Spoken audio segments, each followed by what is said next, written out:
Mount Angel, a place for your heart to run free, to extend your grasp beyond your reach.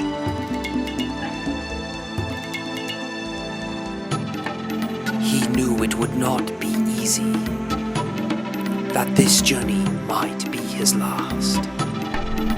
He has come to encounter the wild that is within all of us, to understand the simple truth. What drives men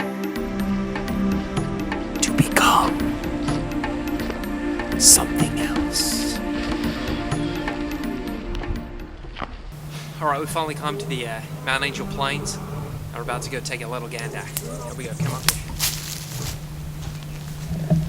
Yeah, it's just absolutely phenomenal. Alright, let's take it a little bit closer.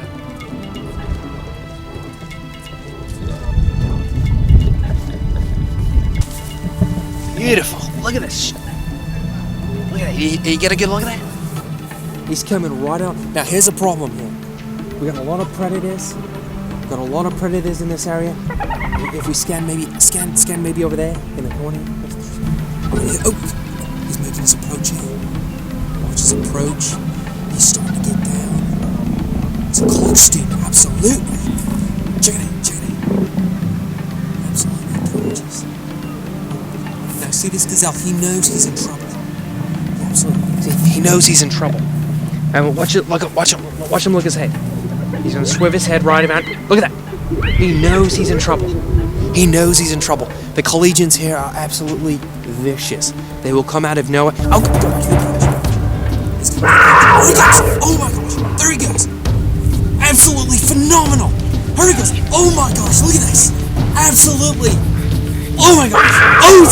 Oh, he's down. Absolutely beautiful. absolutely gorgeous. Oh my God, there goes the collar. There goes the collar. Absolutely. Look at this. Absolutely. He is absolutely gone, done for. Oh, we got some theologians. Oh my gosh, look at this. Theologians, they're coming in here. There he goes. Look at him. You see how they bring it all out?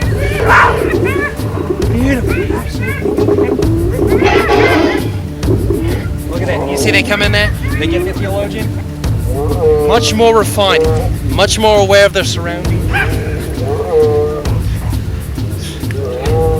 at that. Beautiful. Now they're taking them away.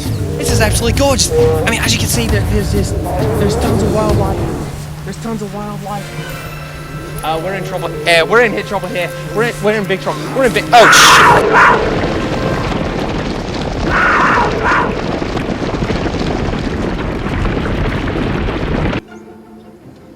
I got one.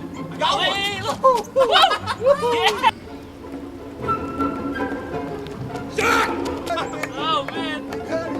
Start the truck! Start the truck, Chuck! Go! Chuck! Oh, they're coming! Woo! Start the truck, Chuck!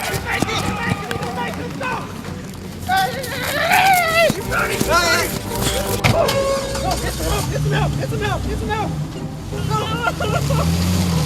Charlie! No! Come on!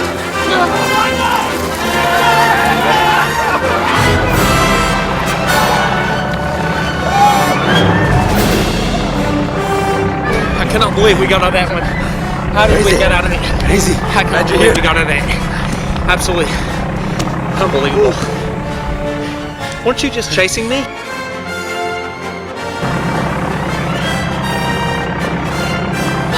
There's a big snake in here, Chuck! Oh, that's just my pet snake, Reggie. I hate snakes, Chuck! I hate them! However, he was still not satisfied. He had witnessed the wild, but did not understand it completely. Further observation was necessary. In this rare footage, we see collegians interacting, most irrational at this stage of development. Unable to communicate their feelings, they often use signs of aggression to mark their territory. Still, some run on all fours. However, hope is on the horizon, as we see first footage of a pre-theologian capable of rational thought. He is the key to the question: is it possible for collegians to reach adult maturity? Exhausted, cut and bruised, Alligator Bungee knew what he had to do next. He spoke with an expert in the field, zoo biologist Father Terry Tompkins. Well, Father, as we've discussed, we're here at the Mount Angel habitat, and could you describe what it's like working with these animals, if you will? Well, I prefer not to think of them as animals per se. Well, some of them are party animals when they first arrive, but I'm more comfortable characterizing them as primitive life forms, if you will. Many are indeed savage, very savage, upon arrival, but they're lovable in their own way, clearly rough around the edges, but there's a lot of goodness in them, and we see that. Sometimes we have to dig to see it, but we run with that ultimately and work with that. Well, I'm just a little curious. You, as a zoo biologist, I would say, dealing with these animals on a daily basis, what are some of the things that you do to help them become more refined seminarians? Yeah, again, moving away from kind of that animalistic characterization, I think of myself more as a clinical behavioralist, along with some of the field ed supervisors. We kind of work in tandem, and that's what really bears the fruit, produces the desired result in most cases. Now, I've noticed in their migrational patterns that weekly they tend to migrate from the hill back out into the wild. Could you possibly elaborate on such a phenomenon? Well, you're very observant, and you're quite right. It's essentially weekly without fail. That's where we send them out into the field, and they do have these supervisors, which again are pretty much behavioralists, and we're hoping to prompt some change in terms of how they deal with the outside world, and we're always hoping they will return, of course, at the end of the day.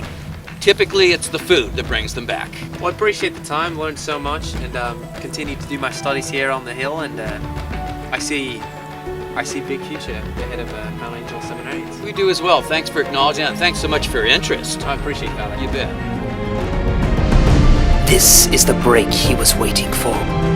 To better understand these weekly migration patterns, he met up with 3 well-refined seminarians to discuss the importance of pastoral ministry in the growth of a seminarian. It was here where he encountered our first rational creature. Okay, so it's Friday nights. I go over to the downtown chapel in Portland, Oregon, for a program called Brother Andre's Cafe.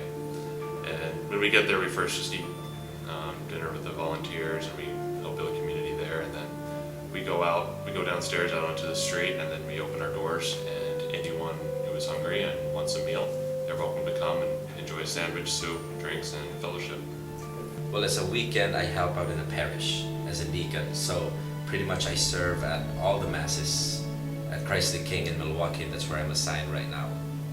Well, Mount Angel Towers, it's a retirement home, and there's 2 of us, Quinn and myself. We go down and we just go around and knock on people's doors and ask if they would like to visit, and if they have time, and which most often they do. They're more than happy to have somebody come and sit with them and chat. It's been a great help to learn about a lot of what priesthood ministry is about, which is about building community, getting to know people, showing the love of Christ, and letting them show you the love of Christ as well. And I think this ministry for me has been a great opportunity to do that, especially going out there. And a lot of these people you don't know, it's out of a totally different environment, totally different people you're used to dealing with normally. And so it was difficult at first, but it's been a big learning experience for me to get out there and be able to learn those skills of how to build community and bring people together. It's kind of where the rubber hits the road. It's that's why we're here, is to learn so that we can go out and serve God's people. And sometimes when we get to studying and stuff, we forget about that aspect of our seminary experience. And so when I go out to visit with people and stuff, I'm reminded of why I want to be a priest, of why I have chosen to come to the seminary, is to be with God's people and to see Christ in them and hopefully bring Christ to them. It just continued to strengthen and reinforce the vocation that I felt called for right from the very start, especially now that I get to experience life in the parish and have a foretaste of what life is like as a priest. Because as a deacon, I get to serve at all the masses and meet and greet all the people. It's just a time to get away from the books and just go down and mingle with people again and get to know them and their life stories, and just get into a conversation, a different kind of conversation than what we typically have here in our community. I'm just really thankful that we have this as part of our formation in the seminary, because I really don't think that another way would be more effective, because this is one of, if not the only way, where we can really experience what life is like out there in the parish and administering to people. Being at the seminary and stuff, you get really caught up in the studies and everything, which are important. I mean, they need to be there. But the pastoral formation, it gives you a chance to go out there and really start to use that knowledge, to really start to be out there with the people, which, as a priest, is what you're going to be doing.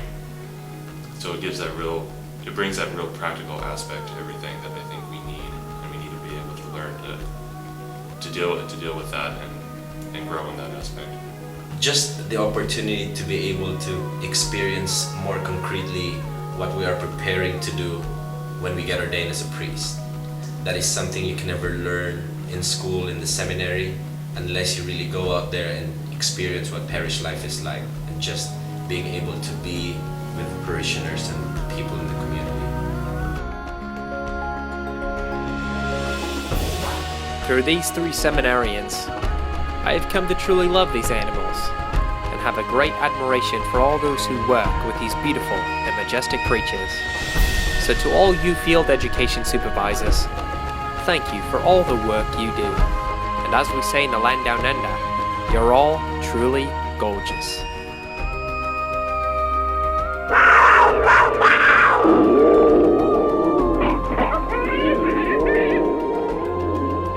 And as for those seminarians, they may be primitive at times, but remember, they're all just children of God.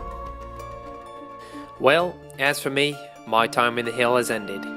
I am truly thankful for all that I've encountered, and I have come to a better understanding of these creatures and all those who form them here at Mount Angel.